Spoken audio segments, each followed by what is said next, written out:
Hello friends, हमारे YouTube channel mission लक्ष्य में आप सभी का स्वागत है। दोस्तों, आज इस वीडियो में हम स्वर संधि के अंतर्गत उनके भेद के बारे में पढ़ेंगे। इसके पहले वीडियो में हमने स्वर संधि के 5 भेद के बारे में पढ़ा था। दीर्घ संधि, गुण संधि, वृद्धि संधि, यड़ संधि और अयादि संधि, जिसमें से हमने दीर्घ संधि और गुण संधि के बारे में डिटेल स्टडी किया था। तो आज इस वीडियो में हम स्वर संधि के अंतर्गत जो अन्य 3 भेद बचे हुए थे उसको डिटेल रूप में हम स्टडी करेंगे। तो हम आज देखेंगे जो तीसरा भेद था वृद्धि संधि, इसके बारे में हम पढ़ेंगे। हमने दीर्घ संधि और गुण संधि के बारे में पढ़ा था, उसका उदाहरण भी देखा था, और आज हम वृद्धि संधि के बारे में देखेंगे। यह स्वर का तीसरा भेद हम पढ़ रहे हैं। 2 भेद के बारे में हम पढ़ चुके हैं। तो वृद्धि संधि किसे कहेंगे, वृद्धि संधि किसे कहते हैं, हम इसके बारे में देखेंगे। जब और या आ के बाद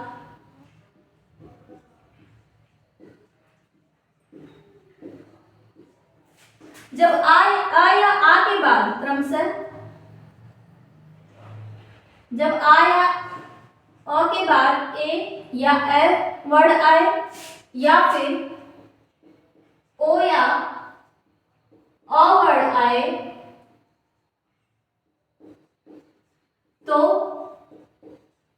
इनके मेल से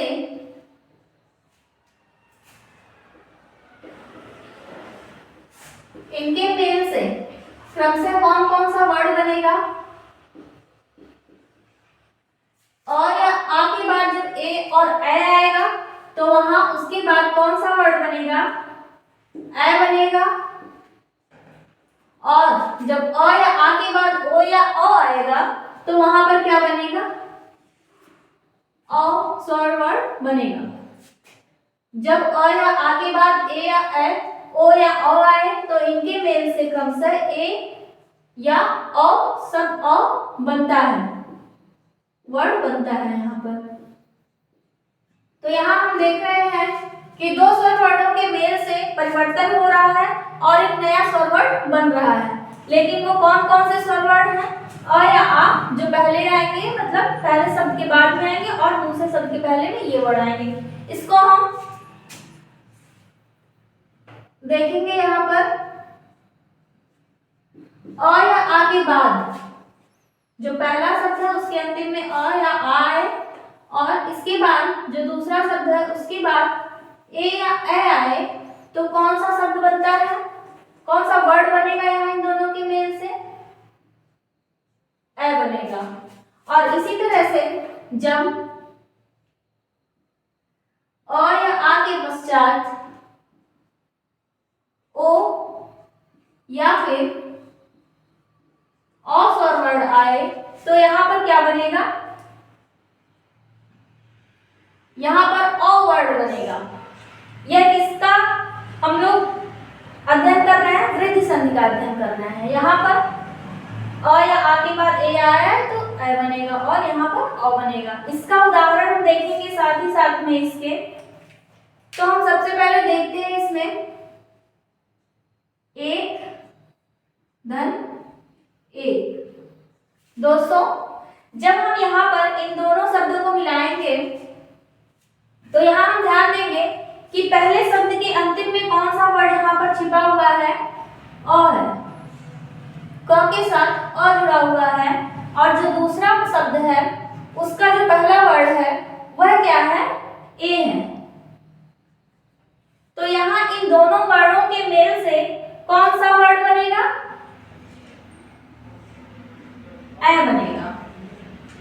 तो यहाँ पर जब हम इन दोनों शब्दों को मिलाएंगे तो हम कौन सा शब्द बनाएंगे, यहाँ पर लिखेंगे एक।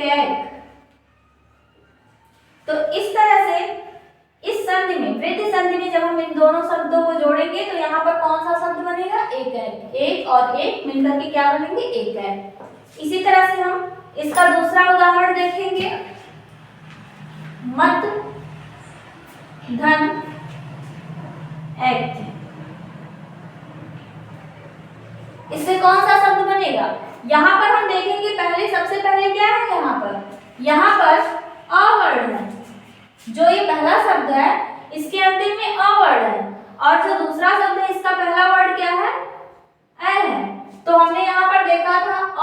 साथ ए आए या फिर अ के साथ ए आए, हमें क्या बनाना है, वहां पर जो परिवर्तन होगा वो हमेशा बन करके क्या आएगा, ए वर्ड बनेगा। तो यहाँ ये दोनों मिलकर के क्या हो जाएंगे, मतैक्य। तो इस तरह से हमने देखा वृद्धि संधि में इस पहले वाले फॉर्मूला का जो उदाहरण था इसको हमने यहाँ पर देखा। अब हम इसका उदाहरण देखेंगे। इसका उदाहरण क्या है, हम देखेंगे वन धन औषधि। तो जब हम इन शब्दों को मिलाएंगे तो यहाँ पर विकार उत्पन्न होगा, परिवर्तन होगा। वो परिवर्तन किन वर्णों के बीच में हो रहा है, हम देखेंगे यहाँ ये जो पहला है यह है, इस पहले शब्द का जो आखिरी वर्ड है वो कौन सा है, यहाँ पर अ है, और जो दूसरा शब्द है उसका पहला वर्ड क्या है, अ है। तो यहाँ इन दोनों वर्णों के मेल से जो परिवर्तन होगा और नया वर्ड बनेगा वह क्या बनेगा, अ बनेगा। तो इन दोनों के मेल से बना अ। इस तरह से जो हम नया शब्द बनाएंगे उसे क्या लिखेंगे, जो नया शब्द बनेगा वह बनेगा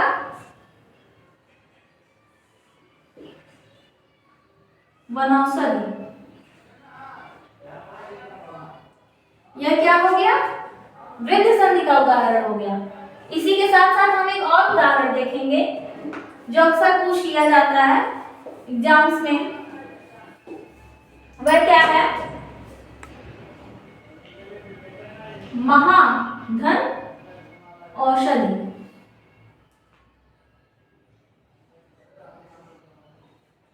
इन दोनों शब्दों के मेल से क्या शब्द बनेगा, महौषधि। यहां पर हमने देखा दीर्घ स्वर कौन सा आ मिल रहा है, किसके साथ, अ के साथ मिल रहा है, आ अ के साथ मिल रहा है। तो यहाँ पर क्या बन रहा है, अ बनेगा। कोई भी इसमें से किसी के भी साथ मिले तो बनेगा यही स्वर। इस तरह से हमने वृद्धि संधि के बारे में देखा, हमने तीन संधि के बारे में देख लिया। अब हम स्वर संधि के चौथे भेद के बारे में पढ़ेंगे। अब हम स्वर संधि के चौथे भेद के बारे में पढ़ेंगे। चौथा भेद कौन सा था, यड़ संधि। दोस्तों हम देखेंगे यड़ संधि में क्या होता है, जब ई या ई या फिर उ या उ, और इसके अलावा हम देखेंगे री।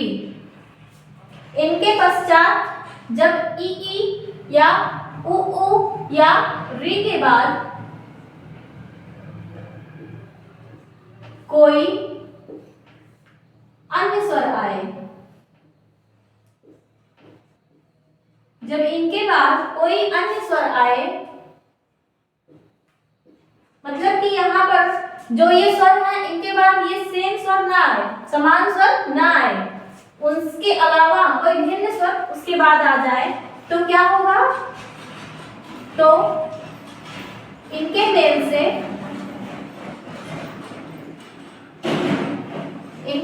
जो परिवर्तन होगा उसमें क्या होगा,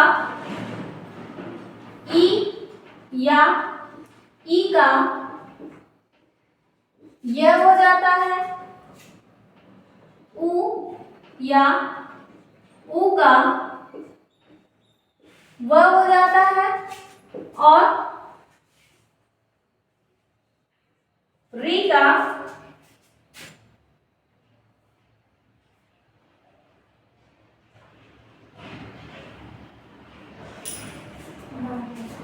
र हो जाता है।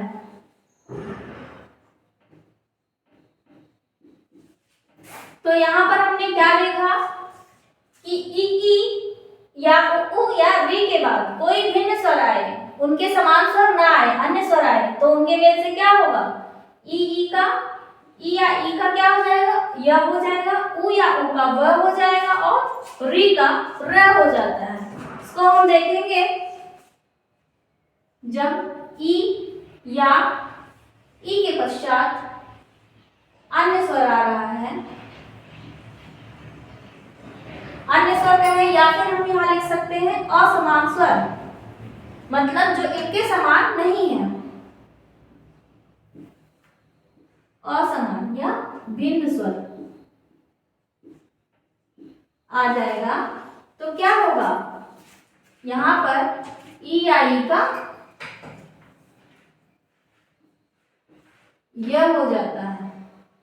और इस तरह से जब उ या उ के साथ कोई असमान स्वर आ जाए तो वहां पर क्या हो जाएगा, उ या उ का व हो जाएगा।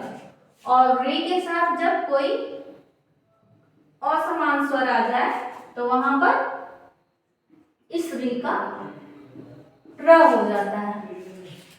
तो यहाँ पर हमने देखा कि यह संधि में यह वर्ड बदल करके एक नया वर्ड बन जा रहा है। इसका उदाहरण हम देखेंगे तो हमें ये और अच्छे से क्लियर हो जाएगा। जैसे यदि हम इसका उदाहरण देखें तो हम कहेंगे अति, धन, अधिक। दोस्तों अति शब्द में अंतिम वर्ड क्या है, ई है, और अधिक में पहला वर्ड क्या है, अति में अंतिम वर्ड ई है और अधिक में पहला वर्ड अ है। तो यहाँ पर इन दोनों के मेल से क्या होगा, जो विकार उत्पन्न होगा, परिवर्तन होगा, यहाँ पर क्या होगा, ई और अ, इनके मिलने से क्या होगा, यह बन जाएगा। तो यहाँ पर हम देखेंगे ई और अ के मिलने से यह बन रहा है, तो यह हो जाएगा अ, और त में ई है तो वो हट जाएगा, तो ये आधा त हो जाएगा। अत, धन, ई और अ मिल करके यह बना रहे हैं, तो यहाँ पर यह हो जाएगा। और फिर ये इधर कौन सा बच रहा है, दिक। तो यहाँ इनके मेल से हम क्या बना देंगे, यहाँ पर बनेगा जो नया शब्द बनेगा वह बनेगा अत्यधिक। जब हम इस प्रक्रिया को बहुत ही आसानी से समझ जाएंगे तो हमें यड़ संधि को बनाने में कोई भी कठिनाई नहीं होगी। यहाँ पर हमने अलग अलग करके इसको देखा ताकि समझने में कोई भी परेशानी ना हो। अब जो हम उदाहरण देखेंगे उसको हम सीधे दोनों को मिला करके लिखेंगे। ये सभी हम अपने दिमाग में करके रखेंगे। जैसे हमने पूरा डिटेल में लिखा था, इस तरह से क्या कहेंगे, अति और अधिक मिलकर के अत्यधिक बना रहे हैं। इसका हम दूसरा उदाहरण देख लेते हैं। परिधन, परिधन, आवरण। दोस्तों इस शब्द को मिलाकर के जो नया शब्द बनेगा वो कौन सा शब्द बनेगा, यहाँ पर बनेगा नया शब्द बनेगा पर्यावरण। तो यहाँ पर हमने देखा कि यहाँ पर कौन सी संधि उपस्थित है, यहाँ पर यड़ संधि है, जिसमें ई के साथ अगर भिन्न स्वर मिल रहा है तो क्या बन रहा है, यह बन जा रहा है। तो यहाँ पर हमने दो उदाहरण देख लिए। आई होप कि आपको ये समझ में आ गया होगा। अब हम अगला उदाहरण देखेंगे। जो अगला उदाहरण है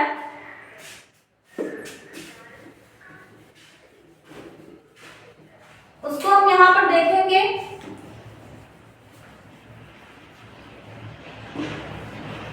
जिसमें उ या उ के साथ जब कोई अन्य स्वर मिल रहा था, असमान स्वर मिल रहा था, तो वह हो जा रहा था। इसका उदाहरण क्या हो जाएगा, अन, धन, एषण।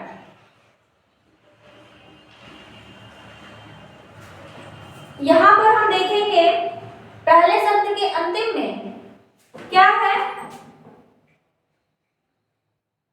पहले शब्द के अंतिम में यहां पर है उ, और यहां पर जो दूसरा शब्द है क्या है, उसके शुरू में है ए। तो यहाँ पर इन दोनों के मेल से क्या बन रहा है, तो यहाँ पर हमने देखा जो पहला शब्द है उसके अंतिम में उ है और जो दूसरा शब्द है उसके पहले में ए है। ये भिन्न स्वर आ रहा है, यहाँ पर तो उ आ रहा है लेकिन ये भिन्न स्वर है, ये इसके समान नहीं है। तो यहाँ पर ये दोनों मिलेंगे तो क्या बनेंगे, यहाँ पर व बन जाएगा। अब इस तरह से हम देखेंगे तो ये क्या बन रहा है, अन्वेषण। इसमें हम देखेंगे कैसे बना अन्वेषण, अन था, यहाँ पर इसको हमने उ का मात्रा हटा दिया, ये अन हो गया और ये उ का मात्रा जब ए से यहाँ पे जुड़ेगा तो उ की मात्रा का क्या हो जाएगा, व हो जाएगा और फिर जो ए की मात्रा है वो इस पे लग जाएगा और यहाँ पर ये षड था तो अन्वेषण। इसको हम जोड़ेंगे क्या हो जाएगा, आधा ना यहाँ पर जुड़ जाएगा।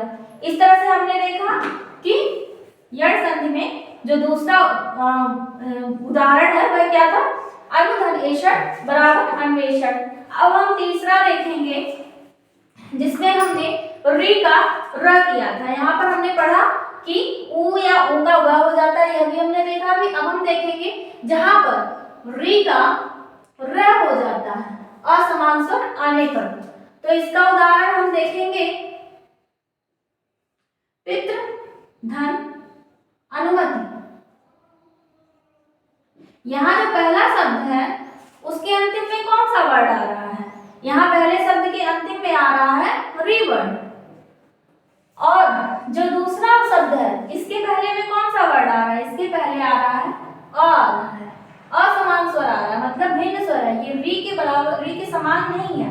तो यहाँ इन दोनों के मिलने पर क्या बनेगा, र बन जाएगा। तो यहाँ पर ये क्या होगा, देखिए इसको हम जब तोड़ेंगे तो यहाँ पर हो जाएगा ये पित्त, यहाँ पर त में आधा है, फिर उसके बाद से यहाँ पर इन दोनों को मिला करके र बन रहा है और ये मति। तो यहाँ पर हम जानते हैं जब हम व्यंजन के बारे में पढ़े थे वर्णमाला में तो हमने देखा था कि त और र मिलकर के कौन सा व्यंजन वर्ड बनाते हैं, तो वो बनाते हैं त्र। जो त्र है ये संयुक्त व्यंजन था और ये किससे मिलकर बना था, त और र से। तो यहाँ पर हम इन दोनों को मिलाएंगे तो क्या लिखेंगे, पित्राज्ञा। यहाँ पर हम लिखेंगे पितृन,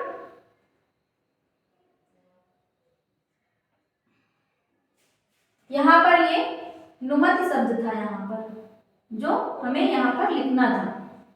तो यहाँ पर क्या हो जाएगा, पितृनुमति।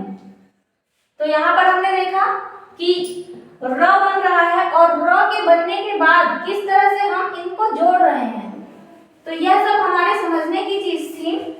बाकी इसे यदि हम ऐसे ही लिखें तो भी यह समझा जा सकता है आसानी से, पितृधन अनुमति पितृनुमति। ऐसे ही जो दूसरा उदाहरण है वह क्या है, मातृधन आज्ञा। क्या हो गया, मात्राज्ञा। इस तरह से हमने देखा यण संधि किसे कहते हैं।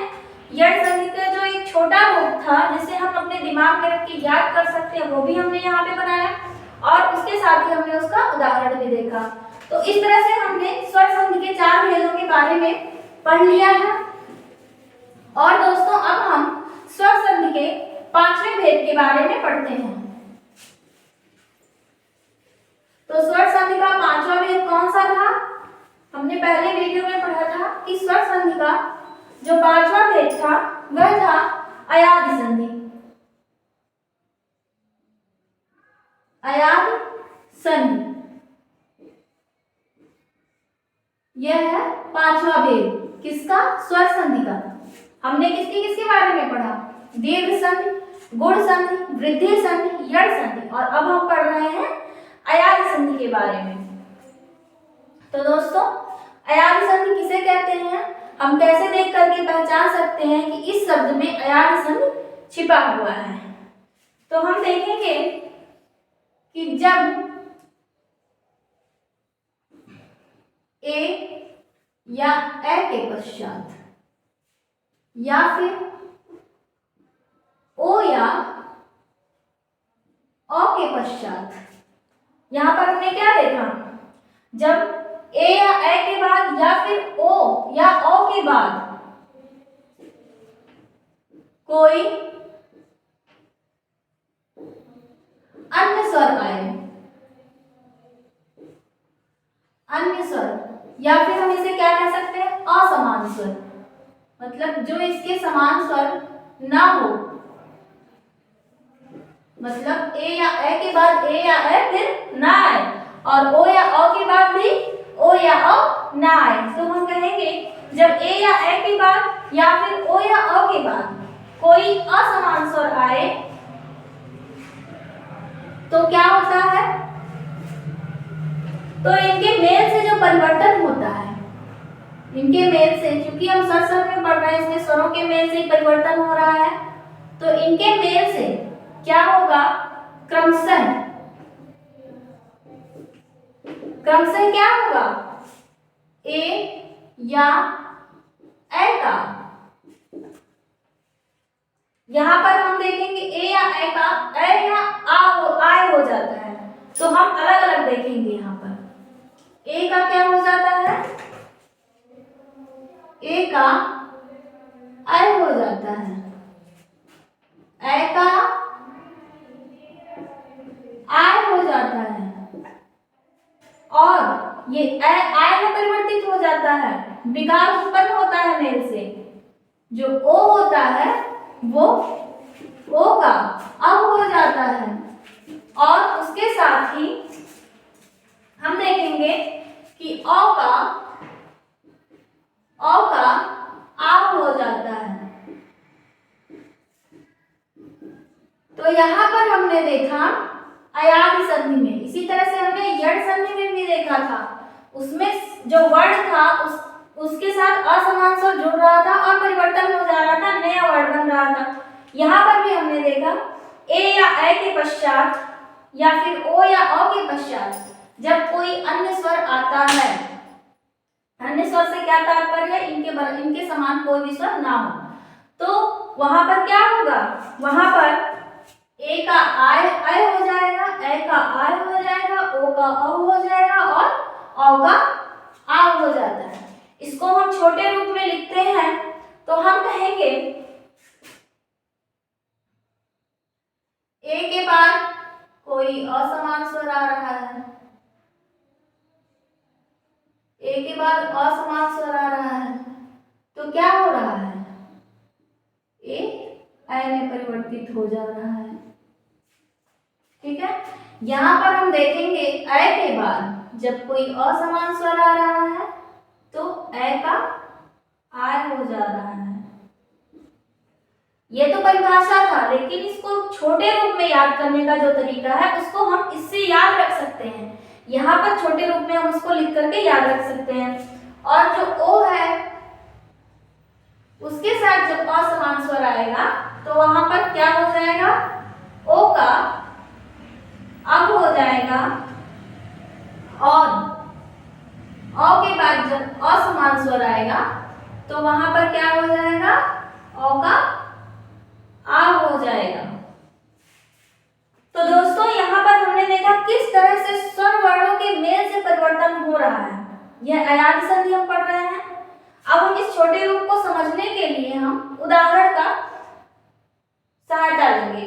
तो यहाँ पर हम देखेंगे, इसका उदाहरण हम देख लेते हैं। इसके उदाहरण में हम देखेंगे तो क्या है उदाहरण इसका, ने धन अन। क्या हो गया, ने धन अन। तो इसका क्या होगा मिलाने पर, क्या होगा यहाँ पर मिलाने पर, ने और अन को हम इसको समझेंगे। पहले हम इसको समझ लेते हैं, फिर हम आसानी से सभी को देखेंगे। ने धन अन को मिलाएंगे तो क्या हो जाएगा यहाँ पर, नयन।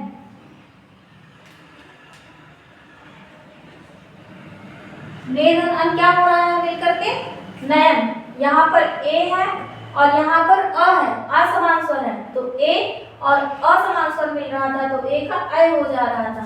तो यहाँ पर ना और इसके साथ ऐ छिपा है यहाँ पर और फिर ये न, तो यहाँ पर क्या हो गया? नयन। इस तरह से इसका हम दूसरा उदाहरण देखेंगे। दूसरा उदाहरण क्या हो जाएगा इसका? शयन। अब शयन को हमें जब तोड़ना होगा तो हम इसको हम अलग करेंगे कैसे? कहेंगे से धन अन, क्या हो गया? शयन। तो इस तरह से हमने देखा इसका उदाहरण। अब हम देखेंगे इस छोटे रूप का उदाहरण हम देख लेते हैं। इसमें हम क्या देखेंगे?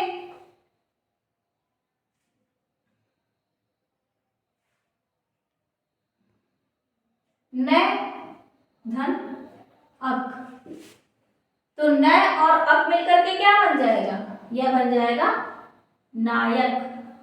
इसमें क्या जुड़ रहा है? आय। क्यों? क्योंकि यहाँ पर ए की मात्रा लगी हुई है, तो जब ए और असमान स्वर आए तो बन जाएगा आय, तो यहाँ पर नायक। इसी तरह से यदि आपसे कहा जाए नायिका का संधि विच्छेद करिए तो क्या हो जाएगा? यहाँ पर भी आय शब्द जुड़ा हुआ है, तो क्या हो जाएगा? यहाँ पर न धन इका, क्या हो जाएगा? नायिका। इस तरह से अब हम इसके बाद दूसरा उदाहरण देख लेते हैं। जब हम अयान संधि के अब तीसरे प्रकार के उदाहरण को हम देखेंगे। इसमें क्या है? ओ के बाद जब असमान स्वर आ रहा है तो क्या हो रहा है? अंग बन रहा है, तो क्या हो जाएगा इसका उदाहरण? पो धन अन। इसको हम मिलाएंगे तो क्या बनेगा? पवन। यहाँ पर हमने देखा ओ और अ मिलकर के क्या बन रहा है? पवन। ठीक है, इसी तरह से हम देखेंगे पो धन इत्र। पो धन इत्र मिलकर के क्या बनेगा? पवित्र। यहाँ पर हमने देखा ओ और यहाँ पर अन्य स्वर आ रहा है, तो जब भी अन्य स्वर आएगा तो क्या बन जाएगा? इसके साथ अब हो जाएगा। और यहाँ पर इत्र है तो यहाँ पर ई पे छोटी, यहाँ पे व पे छोटी की मात्रा और यहाँ पर त्र हो जाएगा, तो पोधन इत्र बराबर पवित्र और पोधन अन बराबर पवन। इसके बाद हम चौथे प्रकार का उदाहरण देख लेते हैं।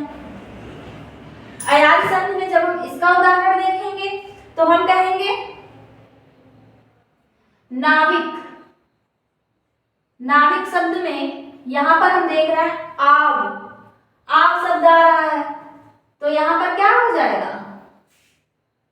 हमने इसमें देखा था पोधन अन पवन, तो यहाँ पर क्या हो जाएगा?